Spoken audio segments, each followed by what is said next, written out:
You and Daniel have both spent time with the Priv. So Yes. I guess I should ask you first and foremost, Flo. Priv or Priv? What is it? Priv. Okay. It's supposed to stand for privilege or privacy. Or privacy. Right. No, it's privacy, actually. Privacy. There you go. Yeah. I feel like you need to say, you need to call it the Priv, like DA space. The Priv, The yo. Priv. Yo, The it's the Priv. Priv. Yeah. The Priv. Omar coming.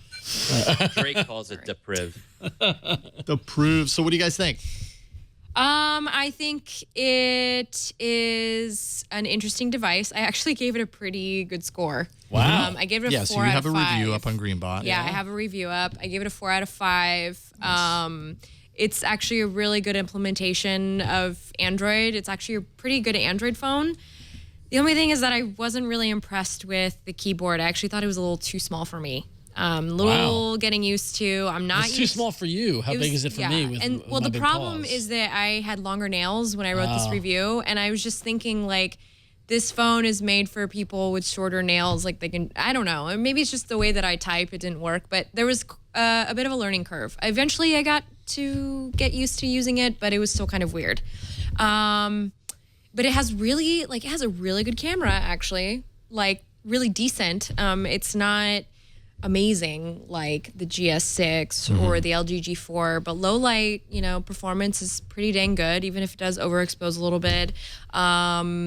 You know, it's got a couple extra privacy features, but it's still on Lollipop, so that's kind of a super bummer. Wah, wah. Yeah.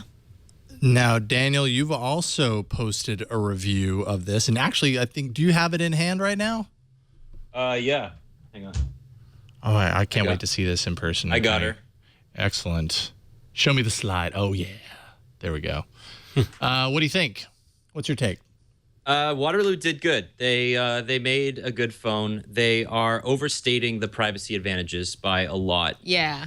And so I talked to a security researcher who did a bunch of initial testing on the phone, and they basically found that BlackBerry is claiming that they've changed and hardened the kernel to the extent that it's superior to the other Android phones out there. But in reality, it's not even that much more secure. In fact, Lollipop is less secure from a user space perspective.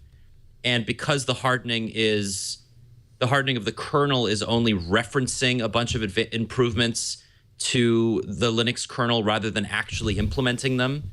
There's a lot of like low-level stuff there that I don't really want to get into, but basically there's a bunch of references to this thing called GR security. It's basically a self-healing, kind of like a self-healing patch for the Linux kernel, that when it gets infected with something, it tries to correct it itself. And there's references to implementing that, but it's not actually implemented in its current version. And then the user space stuff, like Lollipop is inherently less secure than Marshmallow. So people claiming that BlackBerry invented Android security with the Priv, they're kind of overstating it because the like Marshmallow is just more secure, period. I was totally thinking that too when I was using the phone. I was like, what is the point of putting all this stuff on here when you're just going to have to update the phone to Marshmallow and you're going to get some of the things that your other apps do already. And anyway, like privacy has just changed. People don't worry as much about like BYOD because you don't have that wall up between your company as much as you used to. Sure. You can just choose your device most of the time. So swiping over the keyboard, I'm watching your video here. That actually scrolls up and down. It detects you're swiping on the keyboard? Yes. Yeah. Oh, that's cool. You can use it as a scroll wheel, like the original BB. Oh, that's neat. Yeah. They implemented this in the Passport. Did you guys ever? I mean, did you ever use the Passport? I did not. No, I never did. I remember laughing about the Passport. That's the square one, right? Or the square-ish? It's the square one, both in physical form and its like soul. It's like very. Would you say it's little L7? Yes. L7. Yes. Yeah. It's a weird device, but they implemented it in that originally, and it's actually quite a neat feature. And I agree with you, Flo. Like I don't have long nails, but when I was using the phone, I had like slightly longer nails on my thumbs, and I actually had to cut my nails just to get Right? the physical keyboard working I had properly. to cut my nails to like use is the keyboard weird, right. right? Maybe that's a feature. And my nails weren't that long. Maybe it's a sanitary. Cut your nails, yeah, gross yeah. people. You need a manicure. Yes. Yeah, and I just think the physical keyboard isn't as fast as the virtual one. Like, Yeah. we've made improvements to virtual keyboards. I'm so And glad we've you also agreed gotten with me. very used to using virtual keyboards. You know, when BlackBerry was a dominant thing, physical keyboard was just the way it was on Everybody, a device like I mean, I had a that. physical keyboard on my LG like texting phone. Like my friends had sidekicks with physical keyboards on them. Like physical keyboards were a thing. It was just the They're way not it was. anymore. We're the Right. thing. And granted, I had a learning curve when I came over to my first smartphone, which was the HTC Incredible, but it Oh was. my God, your first smartphone was the HTC Incredible? Yes, because I loved that phone. it was a great phone. I had it for like 2.5 years. It good. died in a death down an escalator at CES. That's how it died. Isn't that metatextual? Yeah, Like think about that. It like yeah, tumbled down the escalator. It was really bad. Well, at CES. I've died at CES a couple of times actually. Yeah, myself. Yeah, CES. It drives you there. Yeah, Brian, you were an incredible guy, right? Well, I mean, you're incredible. You're an but incredible guy. Yeah, I'm surprised you remember that. That was my first smartphone as well. I remember that because you clung to that incredible forever. yes. I had that phone for 4 years. I bought like 2 4 extended years. batteries for Yeah. it. Like the really It had some Yeah, junk in the extended trunk ba- when you were yes. done with it. Oh, That extended yeah. battery Yeah, was I like remember And twice then as you'd buy thick the as case phone and like itself. cut it out. We should do like an Android history series one day.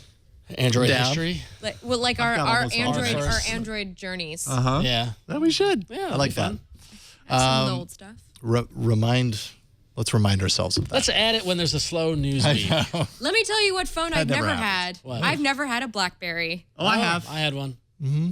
I had one. I had one when I worked at CNET, and I actually really liked it. But it I was hated my it. first smartphone. Like, period. It was my first smartphone that wasn't, a feature flip. Was this whatever like thing. pre-iOS, like pre-iPhone existence? It was Yeah, it's- right about the time of iOS, but at that time, CNET was not handing out Yes, Apple yes. or iOS devices. Yeah. And I'm sure at that time I wanted it because it was all the hotness. Yeah. But what I got was a BlackBerry, and I just wanted something smart that I could have in my pocket, and that gave me it. And I actually liked it. I hated my BlackBerry. I couldn't go back to I it. had a BlackBerry like around 03, 04, 05, like 06, like around there. And that was on my work phone, and were my just getting color. and my personal phone was an old Windows Mobile HTC slider, like the brick with the little with the Yeah. nubbin antenna. Yeah. And I the love that nubbin. phone. Everybody over loved that the phone. BlackBerry. Like I'm like, this Yeah. isn't a smartphone. This is a smartphone. And yeah, but, That's not a knife. yeah, exactly. That's a So, knife.